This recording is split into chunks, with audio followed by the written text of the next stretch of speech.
हमने जो इससे पहले का जो वीडियो था हम सर्वनाम पढ़ रहे थे। कक्षा 9th क्लास के लिए हिंदी व्याकरण में इससे पहले हमने सर्वनाम के जो 4 भेद थे, सर्वनाम के कुल 6 भेद होते हैं, उनमें से जो 4 भेद थे उनके बारे में पढ़ा था। फर्स्ट हमने पढ़ा था पुरुषवाचक सर्वनाम। पुरुषवाचक सर्वनाम में हमने पुरुषवाचक सर्वनाम के जो 3 प्रकार होते हैं, 3 भेद होते हैं, वो पढ़े थे। उत्तम पुरुष, सेकंड था मध्यम पुरुष और थर्ड था अन्य पुरुष सर्वनाम। ये पुरुषवाचक के 3 भेद थे। सेकंड सर्वनाम हमने पढ़ा था निश्चयवाचक सर्वनाम। थर्ड हमने पढ़ा था अनिश्चयवाचक सर्वनाम और फोर्थ हमने पढ़ा था संबंधवाचक सर्वनाम। फिफ्थ हम अब पढ़ रहे हैं प्रश्नवाचक सर्वनाम, सर्वनाम का 5वां भेद, जिसका नाम है प्रश्नवाचक सर्वनाम।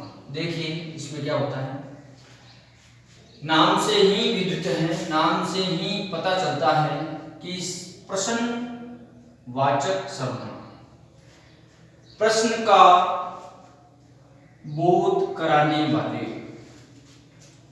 यानी प्रश्न को बतलाने वाले सर्वनाम शब्दों को प्रश्नवाचक सर्वनाम कहते हैं। जिसमें प्रश्न हो, कौन, क्या, इस प्रकार के वाक्य हो, शब्द हो, वर्ण हो, शब्द होंगे इस प्रकार के, कौन हो, क्या, तो प्रश्नवाचक हो जाएगा। क्यों, किस लिए, क्यों, क्या,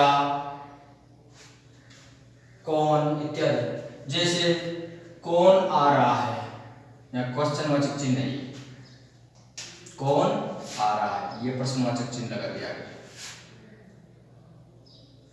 ये हो गया आपके प्रश्नवाचक सर्वनाम कौन। क्या कहते हो, ये प्रश्नवाचक चिन्ह आगे, क्या हो गया आपके प्रश्नवाचक सर्वनाम। बाजार से क्या लाए हो, ये प्रश्नवाचक चिन्ह हो गया और क्या हो गया आपके प्रश्नवाचक सर्वनाम। इस प्रकार के उदाहरण है इसके।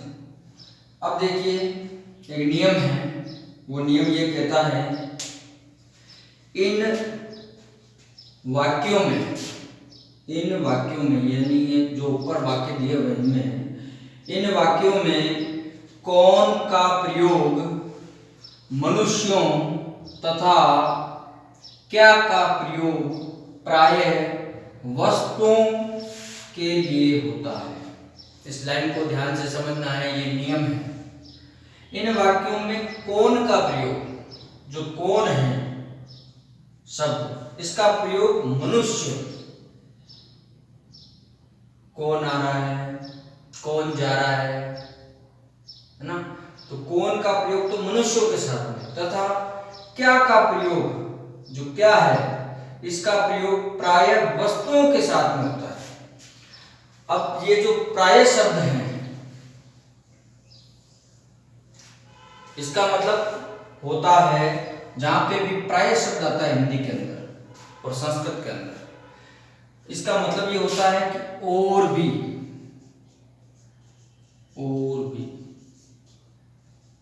जहां जहां प्रायः शब्द आपको मिलता है हिंदी के अंदर, संस्कृत के अंदर, दोनों में प्रायः शब्द का मतलब होता है और भी, यानी और भी हो सकता है, और भी उस शब्द का अर्थ हो सकता है, और भी उस किसी दूसरे वाक्य में लग सकता है, नियम में थोड़ा फेरबदल हो सकता है। प्रायः का मतलब होता है और भी। मनुष्यों तथा क्या का प्रयोग प्रायः वस्तुओं के लिए होता है, वस्तुओं के लिए भी होता है, और भी कई जगह हो सकता है, ये गारंटी नहीं ले रहा नियम, प्रायः का मतलब बता दिया, और भी हो सकता है। अब देखिए सर्वनाम का जो नंबर 6 जो भेद है, नंबर 6 पे, वो है आपके निजवाचक सर्वनाम। इसकी परिभाषा देखिए, जिस सर्वनाम में अपने लिए आप या फिर अपने आप, स्वयं आदि शब्दों का प्रयोग होता है वह निजवाचक सर्वनाम कहलाता है। निज का मतलब होता है स्वयं का, खुद का, अपना। अपना पेन है, स्वयं का पेन है ना। निज का मतलब होता है स्वयं, अपने आप।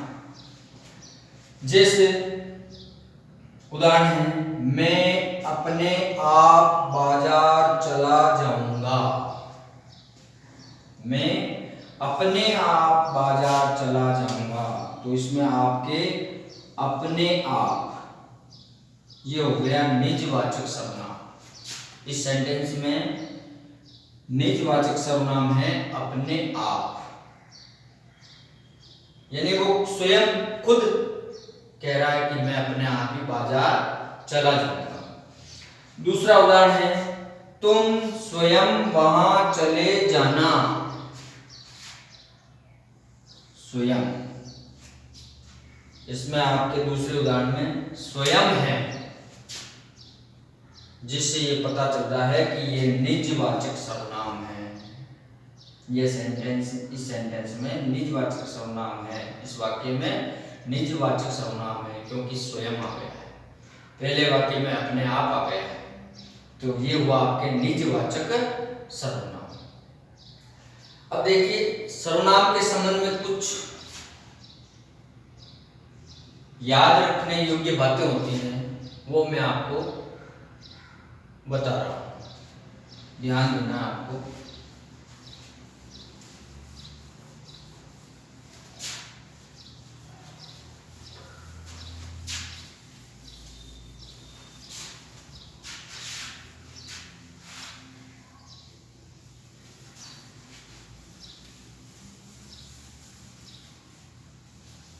कुछ याद रखने तथ्य हैं, यानी बातें हैं, तथ्य हैं सर्वनाम के बारे में। पहली बात यह है कि यह सर्वनाम संज्ञा के स्थान पर प्रयुक्त होते हैं। सर्वनाम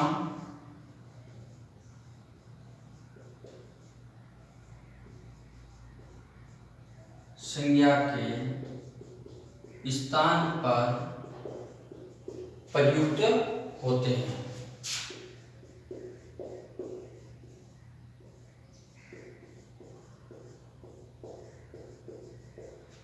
सर्वनाम संज्ञा के स्थान पर प्रयुक्त होते हैं, इस बात को ध्यान रखना। दूसरा नियम है, सर्वनाम भी संज्ञा के समान ही एकवचन और बहुवचन होते हैं। सर्वनाम भी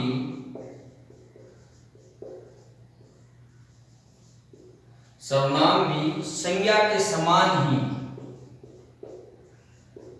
संज्ञा के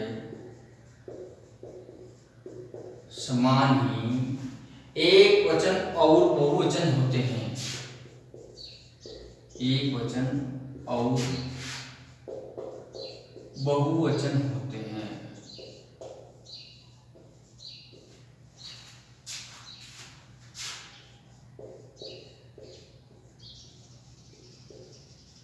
ये सर्वनाम के बारे में दूसरी याद रखने योग्य बात है। पहले है, सर्वनाम संज्ञा के स्थान पर प्रयुक्त होते हैं। जैसे वस्तुतः आपने 9th क्लास के बच्चों ने 6th, 7th, 8th, 5th में पढ़ा है सामान्यतः संज्ञा किसी प्राणी, व्यक्ति, वस्तु के नाम को, किसी प्राणी, व्यक्ति, वस्तु के या स्थान के नाम को संज्ञा कहते हैं। संज्ञा का शाब्दिक अर्थ होता है नाम, तो संज्ञा के स्थान पर प्रयुक्त होंगे ये सर्वनाम जो भी आते हैं संज्ञा के स्थान पे आते हैं। जैसे हम कहानी लिखते हैं तो बार बार संज्ञा शब्द को रिपीट नहीं करना पड़े,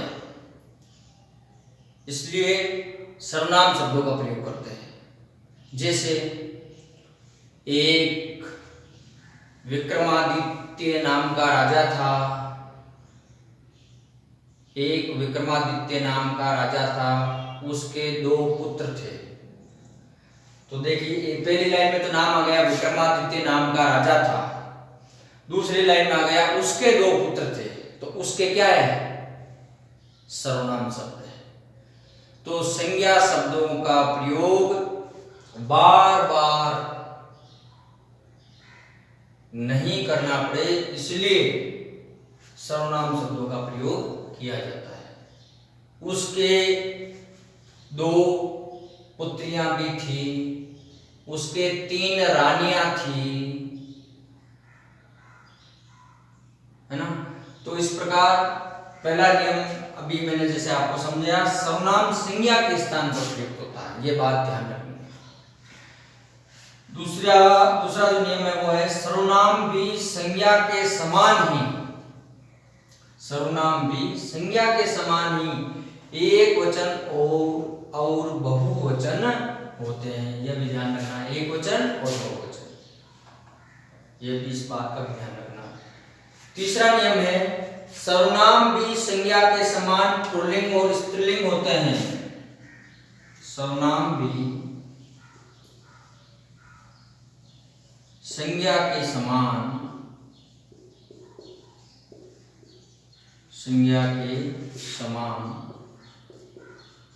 पुल्लिंग और स्त्रीलिंग होते हैं, पुल्लिंग और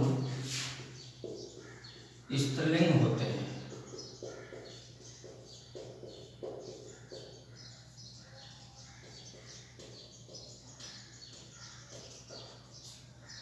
ये इसका तीसरा नियम, सर्वनाम भी संज्ञा के समान पुल्लिंग भी होते हैं और स्त्रीलिंग भी होते हैं।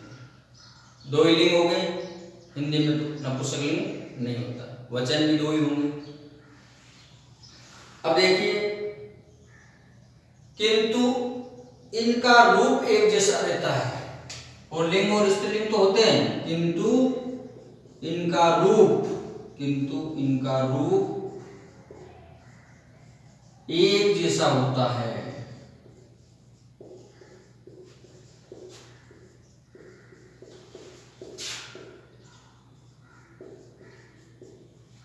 पुल्लिंग और स्त्रीलिंग तो होते हैं, लेकिन इनका स्वरूप है जो सर्वनाम का, वो एक जैसा ही होता है। और इनमें लिंग की पहचान क्रिया से होती है, और इनमें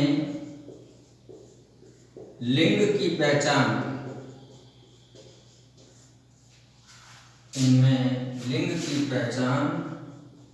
क्रिया से होती है, वर्ब से होती है।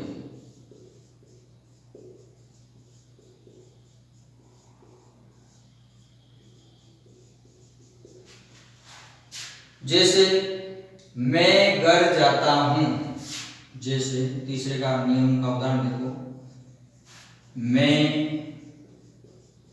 घर जाता हूं, मैं घर जाता हूं, तो देखिए ये पुल्लिंग है, ये पुल्लिंग का उदाहरण है, मैं घर जाता हूं।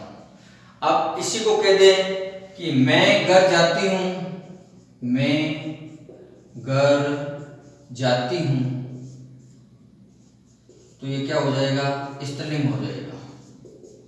जाता हूं तो पुल्लिंग और जाती हूं तो स्त्रीलिंग हो जाएगा। देखिए तीसरे नियम को वापस, सर्वनाम भी संज्ञा के समान पुल्लिंग और स्त्रीलिंग होते हैं,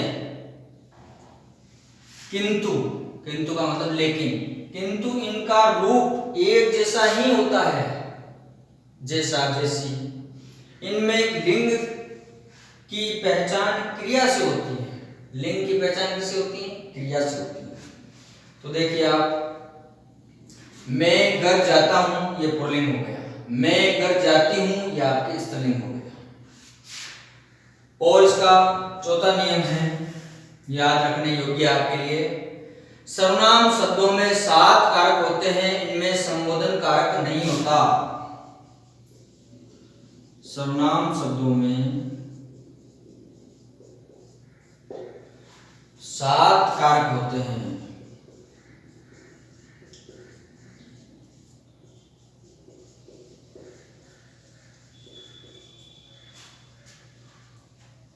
इनमें संबोधन नहीं होता।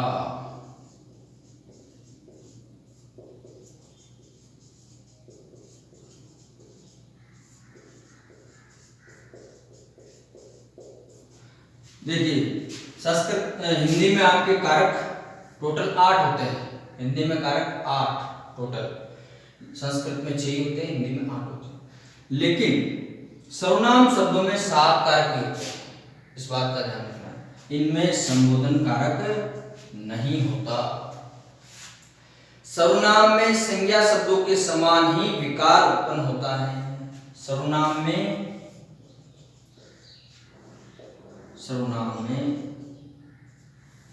संज्ञा शब्दों के समान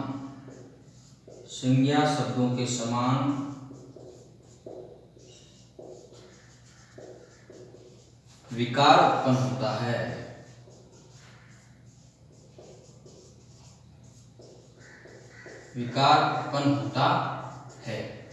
यानी सर्वनाम में संज्ञा शब्दों के समान ही, विकार का मतलब चेंज, परिवर्तन, विकार का मतलब परिवर्तन या चेंज होना। सर्वनाम में संज्ञा शब्दों के समान ही चेंज होता है, विकार होता है, उत्पन्न होता है। तो यह हुआ आपके सर्वनाम और सर्वनाम के बारे में महत्वपूर्ण जानकारी। ये नियम है, इन नियमों को भी ध्यान में रखना है, याद करना है और सर्वनाम की सारी जो पढ़ाया गया है वो याद करना है। धन्यवाद।